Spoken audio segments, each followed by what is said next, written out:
आपल्या घरामध्ये जेवढे जीव मात्र जन्माला येऊन गेले त्या सगळ्यांचे फोटो आहेत का हो घरात? सगळे आहेत का? सगळ्यांचे नाही. मग आपला राहील. तुम्ही माफ करा मला, माझं पण नाही राहणार. पण आपण जर भजन केलं ना तर आपला फोटो नाही, भगवान परमात्म्याच्या चरणाजवळ आपल्याला जागा मिळेल. हा, तुझे पायी सुख सर्व आहे. म्हणून माझे नाथबाबा सावध करतात की जी मंडळी भजनच करणार नाही, जी मंडळी कधी कोणाशी चांगलं बोलणार नाही, जी मंडळी वडीलधाऱ्यांचा आदर करणार नाही, जी मंडळी माझ्या माता बहिणींचा आदर करणार नाही, जी मंडळी कधीच रामकृष्ण हरी म्हणणार नाहीत, कधी परमार्थ कार्यामध्ये सहभागी होणार नाहीत, त्यांचं आयुष्य त्यांना मिळालं काय आणि नाही मिळालं काय, शेवटी ते संपल्यानंतर त्यांचं कोणी नाव घेत नसते. जसं फुलातला सुगंध संपला फुल एकटा, तसं या देहातलं आयुष्य संपला हा देह एकटा. अभंगाचं पहिलं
टाळी वाजवा परिमळ गेलिया ओस फुल देठी आयुष्या शेवटी देह तैसा. नाथबाबा पहिल्या चरणामध्ये आम्हाला सावध करतात की परिमळ म्हणजे सुगंध, सुगंध संपला, सुगंधित फुलाची किंमत संपली, देहातलं आयुष्य संपलं, तुमची माझी किंमत संपली, म्हणजे आयुष्य महत्त्वाचं आहे. जसं सॉफ्टवेअरला रिचार्ज महत्त्वाचं आहे. सध्या रिचार्जचा जमाना आहे.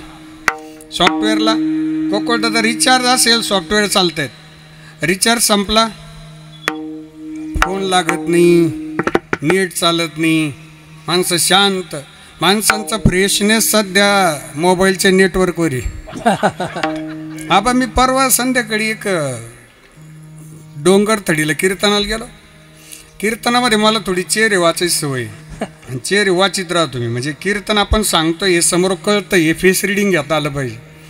आणि ज्याला मॉप सायकोलॉजी कळाली ना लवकर यशस्वी होत होतो. तुमचे चेहरे वाचतो मी.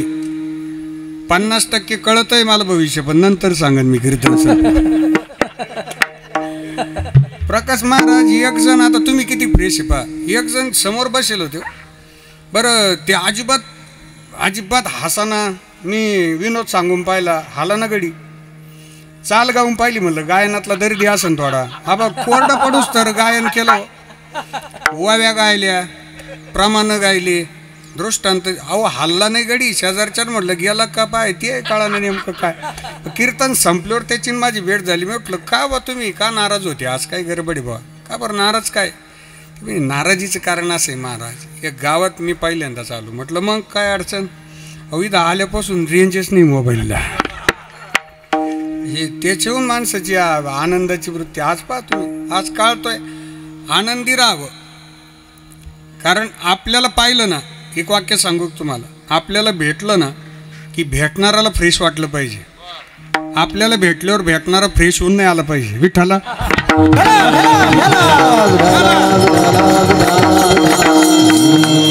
आनंदी जीवन जगा, स्वतःच्या प्रकृतीची काळजी घ्या. एक वाक्य सांगू तुम्हाला, माफी मागून बोलतो. जगाचा विचार करू नका. आपल्या असण्यानं आपल्या नसण्यानं ज्यांना फरक पडणार आहे त्यांचाच विचार करा. फक्त आपण आहोत ना, आईवडिलांना आनंद आहे त्यांचा विचार करा, परिवाराला समाधान आहे त्यांचा विचार करा, गावातील ज्येष्ठ मंडळींना समाधान आहे त्यांचा विचार करा. आपण नको त्या गोष्टीची काळजी करत बसतो आणि स्वतःचं मानसिक स्वास्थ्य बिघडवतो. कारण जगून झाल्यावर तुम्हाला मला एक प्रश्नाचं उत्तर द्यायचं आहे, तब्येत कशी आहे, त्याचं उत्तर समाधानकारक देता आलं पाहिजे. जगून झाल्यावर कोणी विचारत नाही एफडी कशी आहे, तब्येत कशी आहे. आणि आपली प्रकृती ही आपल्या विचारावर असते, आपल्या आचारावर असते. सत्विचार अंतःकरणात असतील ना तर आपला चेहरा सुद्धा प्रसन्नच राहणार. कारण डिस्प्लेला तेच येतं जे मेमरीला सेव्ह असतं. विठ्ठला मुस्कुराते रहो, गुनगुनाते रहो, मुस्कुराते रहो, गुनगुनाते रहो, मुस्कुराते रहो, गुनगुनाते रहो, मुस्कुराते रहो, गुनगुनाते रहो. ये जीवन संगीत है, स्वर सजाते रहो. जीवन संगीत है, स्वर सजाते रहो. जीवन संगीत है, स्वर सजाते रहो. मुस्कुराते रहो, गुनगुनाते रहो, मुस्कुराते रहो, गुनगुनाते रहो. महलों में रहो चाहे झोपड़ी में, महलों में रहो चाहे झोपड़ी, महलों में रहो चाहे झोपड़ी में. मुस्कुराते रहो, गुनगुनाते रहो, मुस्कुराते रहो, गुनगुनाते रहो, मुस्कुराते रहो, गुनगुनाते रहो.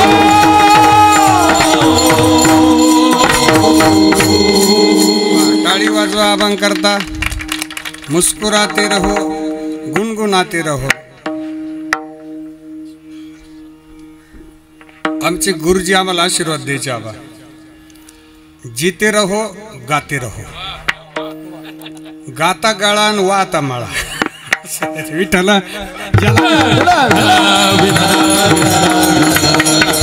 ज्याला कळन त्याला. विठ्ठला विठ्ठला विठ्ठला. आपल्या क्षेत्रामध्ये प्रगती करणं यालाच म्हणतात वाता माळा. तुमचं क्षेत्र जे निवडलं ना ते आवडीचं निवडा. कोणीतरी सांगतं या फील्डमध्ये जा, नाही, आपल्याला आवड आहे त्या क्षेत्रामध्ये आपण नाव करा. किती काही फील्ड पडलेत, उगा एकानं ते फील्ड निवडलं की आपली सवयी एकन कांदे केले तेच पैसे झाले की लगेच झाले सारीचे कांदे. आपल्याला ज्या क्षेत्रात आवड आहे त्या क्षेत्रामध्ये भविष्य निवडा. आहे का बरं? कारण सांगत बसू नका. मी नेहमी सांगत असतो की कारण सांगणारी माणसं यशस्वी होत नसतात आणि यशस्वी होणारी माणसं कारण सांगत नसतात. शून्यातून स्वतःचं जग निर्माण करा. आईवडिलांना आनंद वाटेल, वडीलधाऱ्यांना आनंद वाटेल, आपल्या परिवाराला समाधान वाटेल, गावातील ज्येष्ठांना समाधान वाटेल. कारण तुम्ही किती मोठे झालात ना तरी आईवडिलांचं नाव पुढे येणार आहे. गावामध्ये मुलगा पहिला आला तर विचारलं जातं हा मुलगा कोणाचा आहे. गावामध्ये मुलगी पहिली आली तर विचारलं जातं ही कन्या कोणाची आहे. शेवटी वाढवी महत्व वडिलांचे, शांतिरूपे नोहे कोणाचा. हो, आपण शून्यातून जग निर्माण करा. कारण यश मिळवण्याकरता परिस्थितीची गरज नसते, यश मिळवण्याकरता मनस्थितीची गरज असते. आणि ज्यावेळी तुम्ही यशस्वी व्हाल त्यावेळी एक गोष्ट लक्षात ठेवायची, तुमची टीका होणार, तुमची निंदा होणार, तुम्हाला विरोध होणार, तुम्हाला नाव ठेवलं जाणार. लक्ष नाही द्यायचं, आपलं काम प्रामाणिकपणे करत राहायचं. कारण नाव ठेवणारे माणसं आजच जन्माला आले नाही असं नाही. ते कृतयुगातही होते, ते त्रेतायुगातही होते, ते द्वापारयुगातही होते आणि ते कलियुगात पण आहेतच. नाव ठेवणाऱ्यांकरता एक वाक्य सांगू तुम्हाला, जे दुसऱ्याला नाव ठेवत असतात ना ते स्वतःच्या प्रगतीत कमी पडतात. विठ्ठला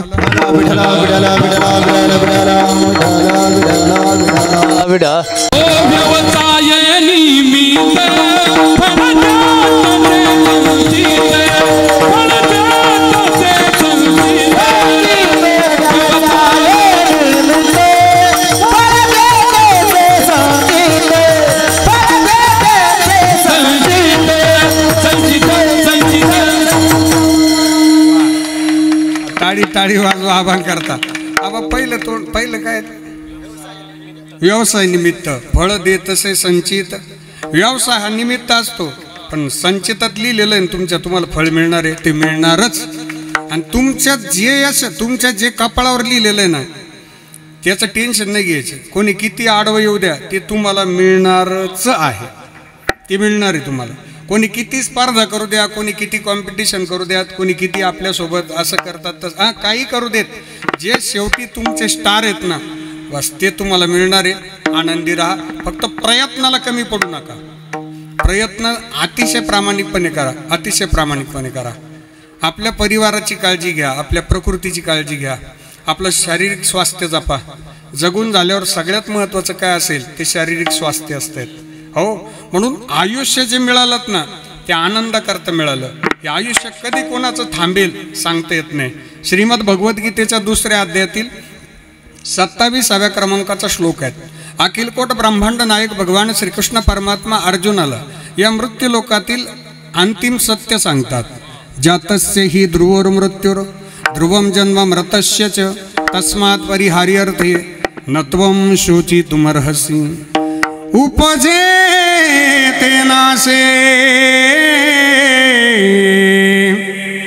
नासिले ते पुनरपि दिसे. हे घटिका यंत्र जैसे परिभ्रमेगा परिभ्रमे.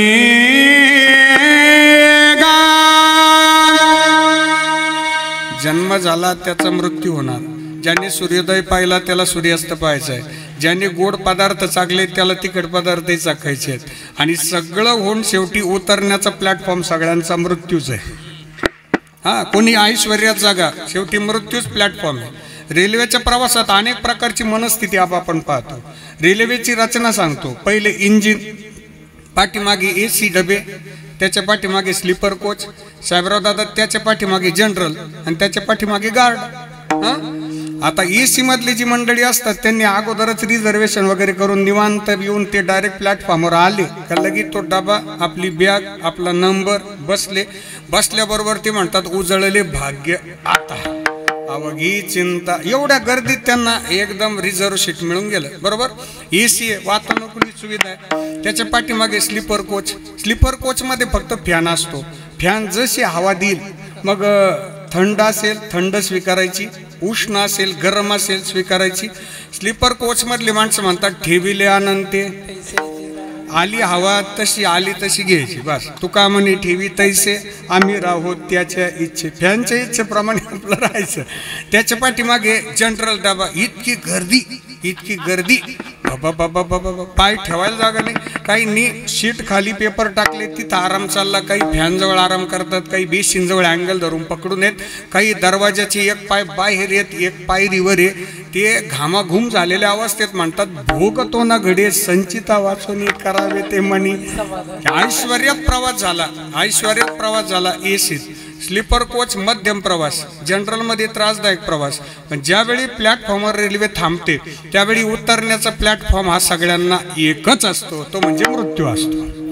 एसीतल्या माणसाला एसीचा प्लॅटफॉर्म नाही आहे. जिथंच घामाघूम झालेला प्रवासी उतरला ना बस तिथं तो उतरत असतो. म्हणून आयुष्या शेवटी देह तैसा. देह शेवटी सगळ्यांचा शिल्लक राहणार. आणखीन एक माफी मागून बोलू का? जन्माला आल्याबरोबर आपलं पहिलं स्नान अंगणातच आहे आणि शेवटचं स्नान सुद्धा अंगणातच असतं. म्हणून आयुष्याकडे बारकाईनं लक्ष द्या. किती जगून झालं यापेक्षा आपल्याला पुढं कसं जगायचं हे आपल्या हातात आहे. आता जगून झालेलाच विचार नका करू. आता उरले ते हरी तुम्हा समर्पण. शिल्लक जे राहिलं ना बस नाटाचं प्रकरण पहा तुम्ही. बरवे झाले आजीवरी, नाही पडलो मृत्यूचे हारी, वाचून आलो येतवरी, उरले ते हरी तुम्हा समर्पण, दिला या काळी अवकाश. शिल्लक राहिलेलं आयुष्य आनंदात घालवा. जग काय म्हणेल यापेक्षा आपल्या आईवडिलांना आनंद कसा होईल याकडे लक्ष द्या. आयुष्य मोजण्याचं काम काळ करतात. कसं? जन्माला आला की आबा त्याचं आयुष्य फिक्स असतं. जन्माला आल्याबरोबर तो तेवढं मोजकं आयुष्य घेऊन आला. एखाद्याचं आयुष्य 60 वर्षाचं आहे आणि काळाच्या मशीनला त्याचं नाव लगेच अपलोड केलं जातं. काळाच्या मशीनला त्याची KYC होते. KYC फार्मर ID सगळं अपडेट होऊन जातं. त्यानं पहिला 1 वर्ष पूर्ण केलं आणि पहिला वाढदिवस झाला ना त्याचा, तर काळाच्या मशीनला रिडिंग पडतं 59. एकूण आयुष्य किती आहे? 60. काळ म्हणतो पहिल्या वाढदिवसाला 59, दुसऱ्या वाढदिवसाला 58, तिसऱ्या वाढदिवसाला 57, चौथ्या वाढदिवसाला 56, पाचव्या वाढदिवसाला 55, 10व्या वाढदिवसाला 50, 20व्या वाढदिवसाला 40, 30व्या वाढदिवसाला 30, 40व्या वाढदिवसाला 20, 50व्या वाढदिवसाला 10, 51, 9, 52, 8, 53, 7, 54, 6, 55, 5, 56, 4, 57, 3, 58, 2, 59, 1. संपलं आयुष्य. अजून किती आहे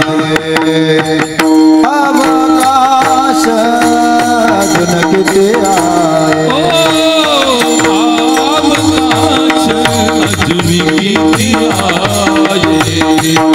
अवकाश, अजून किती आहे.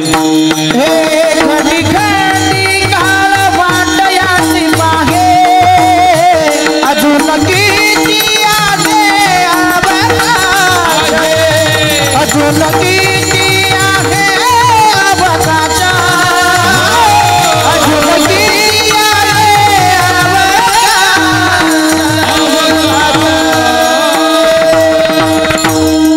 घडी घडी काळ वाट याची पाहे, अजून किती आहे अवकाश. काळ याची वाट पाहे म्हणजे देहाची वाट पाहे, अजून किती आहे अवकाश. आणि बसलेले वाट पाहतात, अजून किती आहे. बस आता 5-10 मिनिटामध्ये बरोबर करू आपण. आता 5 ते 10 मिनिटामध्ये समारोपाकडे जाऊ आपण. शेवटचे 10 मिनिटं लक्षपूर्वक ऐका. आता काळ हा तुमचा माझ्या सगळ्यात जवळचा मित्र आहे, सगळ्यात जवळचा. सगळे मित्र सोडून जातील पण हा मित्र काय आपल्याला सोडित नाही गड्या. हा, जन्मा आले बाळ त्याची वाट पाहे काळ. सगळ्यात जवळचा मित्र. तुम्ही प्रवासात असले तरी बरोबर येतो. त्याचा किती राग करा तुम्ही, त्याला राग नाही येत कोणाचा. तो म्हणतो नाही आपलं काम येते आणि आपल्याला आयुष्य मोजायचं आहे आता. बरं आता ऐका, त्याने किती जणांचं आयुष्य खाल्लं पण त्याचं पोट भरलं नाही, कारण त्याचं जेवणच आयुष्य आहे काळाचं. आयुष्य खातो काळ, त्याचं जेवणच ते येत ना. मग त्याच्यातून सावध व्हा. हाची अनुताप घेवणी सावध, काहीतरी बोध करी म्हणा. मनाला समजावून सांगितलं की आपल्याला भरपूर आयुष्य मिळालं. आमच्या खटवांगरायाला 1 तास होता, 1 तास उरला. खटवांगरायाशी भाग्यदशा कैसी प्राप्त झाली. भाग्यदशा म्हणजे काय, तर आपण जन्माला आलो आणि आपण देह ठेवला की माझे गुरुवर्य नित्यस्मरणीय सद्गुरू श्री नारायणगिरीजी महाराज एक वाक्य बोलायचे आबा, की माणसाने देह ठेवला ना, तर देह ठेवल्यानंतर कमीत कमी 25-30 वर्ष तो नंतर जगला पाहिजे. अजून देह ठेवल्यानंतर बरं का, कसा जगेल तो, त्याच्या कीर्तीनं जगेल तो. हां, त्याच्या कीर्तीनं जगेल, त्याच्या स्वभावानं जगेल, त्याच्या सेवेनं जगेल. हो, याला जगणं म्हणतात. उत्तमाची उरे कीर्ती मागे. किती जण येऊन गेलेत पण शिल्लक फार थोडे जणांची नाव आपण घेत असतोय. गेले दिगंबर ईश्वर विभूती राहिल्या त्या कीर्ती जगा माझी. विश्वाचा मालक एक अधिष्ठान आहे, ते आमच्या जवळ असावं, कारण ते आपल्याला सांभाळतात. भगवंताने आजपर्यंत आपली एकही चूक आपल्याला सांगितलेली नाही. 1000 वेळा चुकलो आपण. अगर नाथ देखोगे अब गुनाह हमारी, तो हम कैसे भव से लगेंगे किनारे. हमारे लिए क्यों देरी किए हो, गणिका अजामिल को पल भर में तारे. मन होगा निर्मल तुम्हारी कृपा से, इसे शुद्ध करने से राजेश्री हारे. अगर नाथ देखोगे अब गुनाह हमारे, तो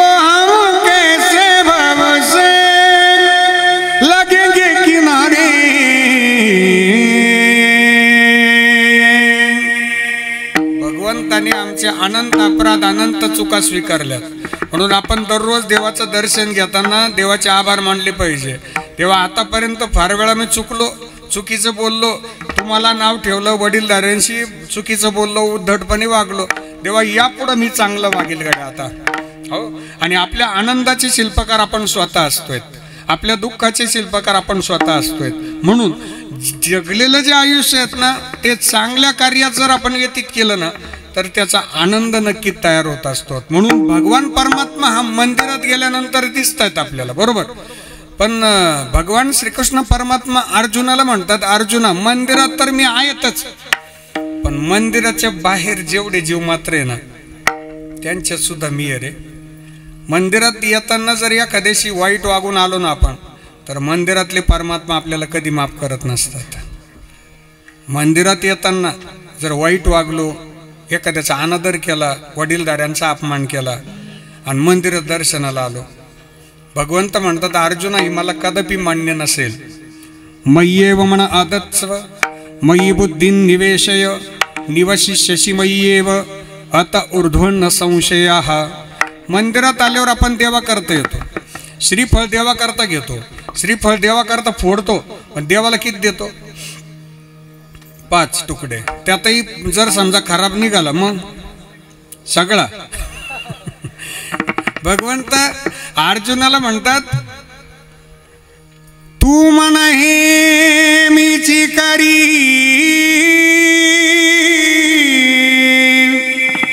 माझी ये भजनी प्रेम धरी सर्वत्र नमस्कारी मज एका दे विठ्ठल जळी स्थळी भरला रीता टाप नाही उरला आजी म्या दृष्टीने पाहिला विठ्ठलाची विठ्ठला सर्वागटी राम देहादेही. ओ हरि व्यापक सर्वैत्री समाना प्रेम प्रकट हुई मैं जाना. राम सिया राम जय जय राम सिया राम जय जय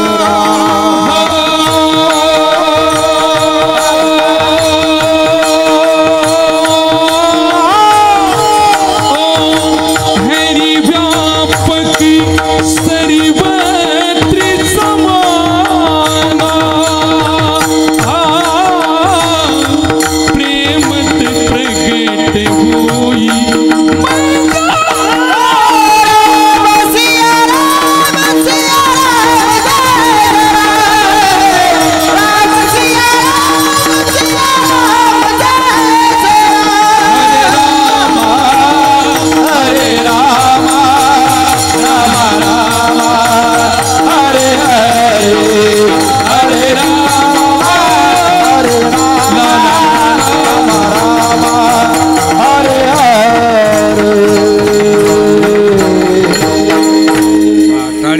टाळी वाजवा टाळी वाजवा. भगवान परमात्मा सगळ्यांच्या अंतःकरणात आहे. सापडला हरी तयाला साधने एका जनार्दनी हरी बोला. हरिमुखी गाता हरपली चिंता त्यांना ये मागुता जन्म घेणे विठोप्पा रखू.